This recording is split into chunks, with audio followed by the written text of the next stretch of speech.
مثبت سوچ کی طاقت، انگلش میں کہتے ہیں the power of positive thinking. یہ کتاب نارمن ونسنٹ پیل نے لکھی تھی، نیو یارک ٹائم کی بیسٹ سیلر کتاب ہے۔ یہ کتاب بتاتی ہے کہ کامیابی کی جڑیں ذہن میں پیوست ہیں، اور آپ کو خود پر یقین کرنے، فکر کرنے کی عادت کو توڑنے اور اپنے خیالات پہ قابو پانے اور اپنے رد عمل اور ایٹیٹیوڈ کو تبدیل کر کے اپنی زندگی کو اپنے کنٹرول میں رکھنے کا درس دیتی ہے۔ مثبت سوچ یا پازیٹیو تھنکنگ یہ تناؤ کے انتظام میں مدد کرتی ہے، یعنی اسٹریس مینجمنٹ میں، اور یہاں تک کہ آپ کی صحت کو بہتر بنا سکتی ہے۔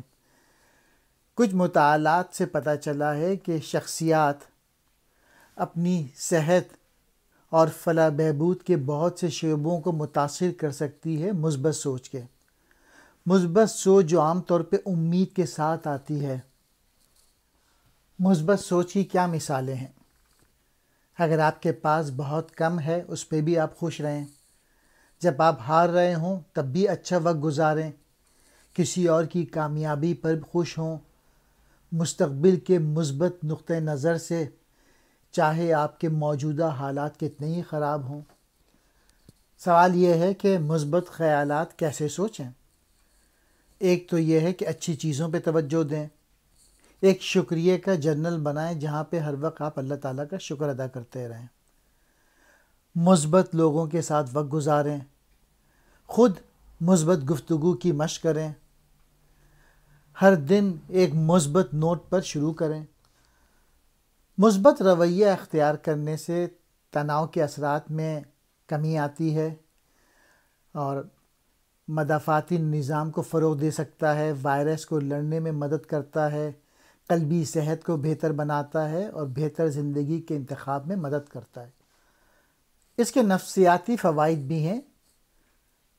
مثبت لوگوں میں، پازیٹیو لوگوں میں آپ زیادہ توانائی دیکھیں گے، وہ خود پر اعتماد کرتے ہیں، وہ پر امید ہوتے ہیں، اور اسی وجہ سے وہ اپنے مقاصد کو حاصل کرنے کے لیے اعلیٰ اہداف طے کرتے ہیں اور زیادہ محنت کرتے ہیں۔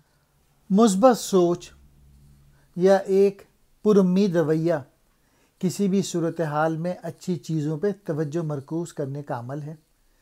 اس سے آپ کی جسمانی اور دماغی صحت پر اچھا اثر پڑ سکتا ہے۔ اس کا مطلب یہ نہیں کہ آپ حقیقت کو نظر انداز کریں، چیزوں کو اپنی پوری کوشش سے کریں، نئی چیزیں سیکھنے کے لیے تیار رہیں۔ مثبت سوچ کی طاقت قابل ذکر ہے۔ در حقیقت یہ خیال کہ آپ کا دماغ آپ کی دنیا کو تبدیل کر سکتا ہے، یہ سچ ہے کہ بہت اچھا لگتا ہے۔ صحت مند، خوش مزاج لوگ زیادہ تر وقت کے بارے میں سوچتے ہیں کہ وہ کیا چاہتے ہیں اور اسے کیسے حاصل کیا جائے۔ اس طرح ایک مثبت رویہ تیار کرنا واقعی آپ کی ساری زندگی کو بدل سکتا ہے۔ دماغ کی طاقت، خیالات کی طاقت، دماغی طاقت آپ کے پاس ایک مضبوط اور مفید ترین طاقت ہے۔ یہ طاقت آپ کے تخیل کے ساتھ کامیابی یا ناکامی، خوشی یا ناخوشی، مواقع یا رکاوٹوں کو پیدا کر سکتی ہے۔ یہ آپ کی ذہنیت پہ منحصر ہے۔ مثبت سوچ کی طاقت کیسے حاصل کر سکتے ہیں؟ پہلے تو یہ کہ آپ اسبات کا استعمال کریں، یعنی پازیٹیو افرمیشنز دیں اپنے آپ کو، اچھے خیالات اپنے دماغ میں پلانٹ کریں، اچھی باتوں پہ توجہ دیں، کسی کے لیے اچھا کام کریں، موجودہ لمحے پہ توجہ دیں، اپنے آپ کو مثبت لوگوں، پازیٹیو لوگوں سے گھیریں۔ وہ لکھتے ہیں کہ ہمیں ناراض ہونے سے گریز کرنا چاہیے اور دوسروں کو ایک مثبت روشنی میں دیکھنا چاہیے۔ وہ لکھتے ہیں کہ ہمارے پاس دعا ہے جو ہمارے مسائل اور منفی توانائی کو آزاد کرنے اور تخلیقی حل پیدا کرنے میں مدد کرتی ہے۔ اگرچہ جسمانی بیماریوں کو ٹھیک کرنے کے لیے صرف عقیدے پہ انحصار نہیں کیا جانا چاہیے، تاہم خدا اور ڈاکٹر کے ساتھ مل کر استعمال کرنے سے صحت صحیح ہو سکتی ہے۔ وہ لکھتے ہیں کہ اگر آپ منفی سوچ پر توجہ مرکوز رکھیں گے تو اس کی وجہ سے خود اعتمادی میں کمی آئے گی۔ آپ کی زندگی کا تعین بیرونی حالات سے نہیں ہوتا۔ آپ کی زندگی کا معیار صرف اس پہ منحصر ہے کہ آپ کیسا سوچ رہے ہیں۔ اگر آپ اپنی سوچ بدلیں گے تو آپ اپنا رویہ بدلیں گے اور آپ کی زندگی بدل جائے گی۔ فکر کرنا ایک عادت ہے جس پہ آسانی سے قابو پایا جا سکتا ہے۔ منفی خیالات کو نکالیں اور انہیں مثبت سوچوں سے بھر دیں۔ ہر حالت میں مثبت دیکھیں اور اپنے آس پاس امکانات، پاسبلٹیز دیکھنے کی کوشش کریں۔ قرآن اور ایمان مثبت سوچ اور روحانی تندرستی کی بنیاد فراہم کر سکتا ہے۔ وہ لکھتے ہیں کہ اپنے آپ پہ بھروسہ کرو، اپنی صلاحیتوں پر اعتماد کرو۔ خود اعتمادی کامیابی کی طرف لے جاتا ہے۔ وہ لکھتے ہیں کہ ایمان کے ساتھ کہیں بھی پہنچا جا سکتا ہے۔ دعائیں مانگنا سیکھیں۔ خدا آپ کی دعاؤں کے سائز کے مطابق آپ کو درجے دے گا۔ اگر آپ کو یقین ہے تو آپ کے لیے کچھ بھی ناممکن نہیں ہوگا۔ ہم کس طرح سوچتے ہیں اس سے ہم عدم تحفظ یا تحفظ کا احساس پیدا کرتے ہیں۔ وہ لکھتے ہیں امن سے بھرا دماغ حاصل کرنے کا ایک بنیادی طریقہ یہ ہے کہ ذہن کو خالی کرو۔ مستقل توانائی حاصل کرنے کا طریقہ دماغ کو ایمان کے رویوں کی فراہمی سے یہ توانائی میں اضافہ کر سکتا ہے۔ وہ لکھتے ہیں کہ جسمانی حالت کا تعین بڑی حد تک ہماری جذباتی حالت سے ہوتا ہے اور ہماری جذباتی زندگی ہماری سوچ کی زندگی کے ذریعے بہت حد تک منظم ہوتی ہے۔ نماز کی طاقت۔ آپ اس وقت تک جسمانی طور پہ صحت مند نہیں ہو سکتے جب تک آپ روحانی طور پہ صحت مند نہیں ہیں۔ لوگ اتنے ہی خوش ہیں جتنا انہوں نے اپنا ذہن بنایا ہوا ہے۔ بچے بڑوں کی نسبت خوشی میں زیادہ ماہر ہوتے ہیں۔ خوشی کی عادت سے خوشی کی زندگی آتی ہے، اور چونکہ ہم عادت پیدا کر سکتے ہیں لہٰذا ہم اپنی خوشی پیدا کرنے کی طاقت رکھتے ہیں۔ خوشی کی عادت صرف خوش اخلاق سوچ پہ عمل کرنے سے تیار ہوتی ہے۔ خوش خیالوں کی ذہنی فہرست بنائیں اور انہیں روزانہ متعدد بار اپنے دماغ میں منتقل کریں۔ جہاں محبت ہے وہاں خدا ہے۔ وہ لکھتے ہیں کہ لوگوں کو جھڑکنا بند کرو،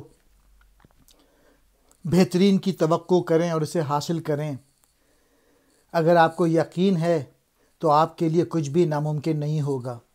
وہ لکھتے ہیں کہ لوگ قابلیت کی کمی کی وجہ سے نہیں بلکہ پورے دل کی کمی کی وجہ سے زندگی میں شکست کھا رہے ہیں۔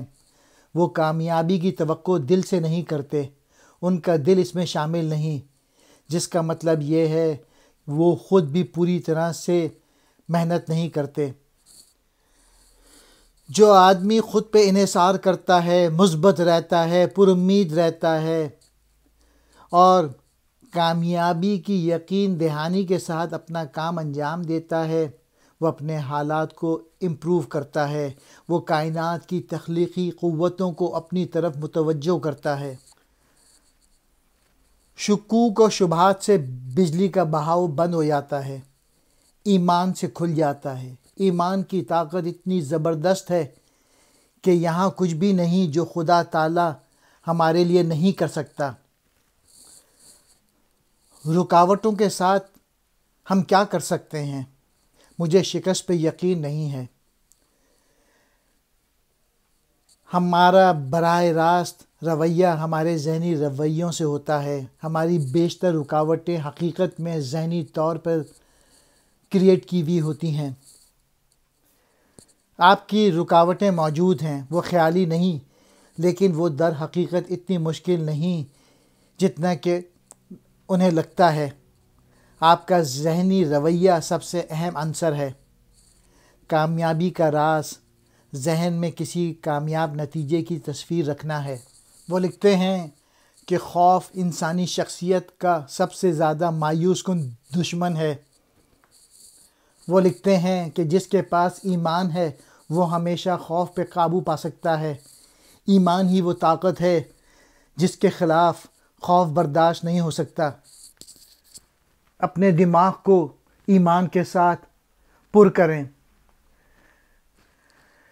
ڈاکٹر ٹھیک کہتے ہیں، وہ ہمیں بتاتے ہیں کہ ناراضگی، نفرت، بیزاری، غیر اخلاقی طور پہ رہنا، عداوت، یہ ہماری خراب صحت کو جنم دیتا ہے۔ جذباتی بیماریوں کی وجہ سے، نیگیٹو تھنکنگ کی وجہ سے آپ کی صحت کی خرابی کا باعث ہوتی ہے، اور یقیناً آپ پازیٹیو تھنکنگ سے اس کو دور کر سکتے ہیں۔ وہ لکھتے ہیں کہ میری نسل کی سب سے بڑی دریافت یہ ہے کہ انسان اپنے ذہنوں کے رویوں میں رد و بدل کر کے اپنی زندگی کو تبدیل کر سکتا ہے۔ انسان کی وہی زندگی ہوتی ہے جو کہ اس کے خیالات ہوتے ہیں۔ آدمی وہی ہوتا ہے جس کے بارے میں وہ سارا دن سوچتا ہے۔ خوشحالی، کامیابی کے بارے میں سوچنا شروع کریں، اس کی مشق کریں، اور اگر آپ ایمان کا مظاہرہ کریں گے تو یہ تیزی سے ہو سکتا ہے۔ مشکلات اور ناکامیوں کی ذہنی تصویروں کو مت رکھیں، بلکہ اپنے ذہن کو ان سے بالا تر رکھیں۔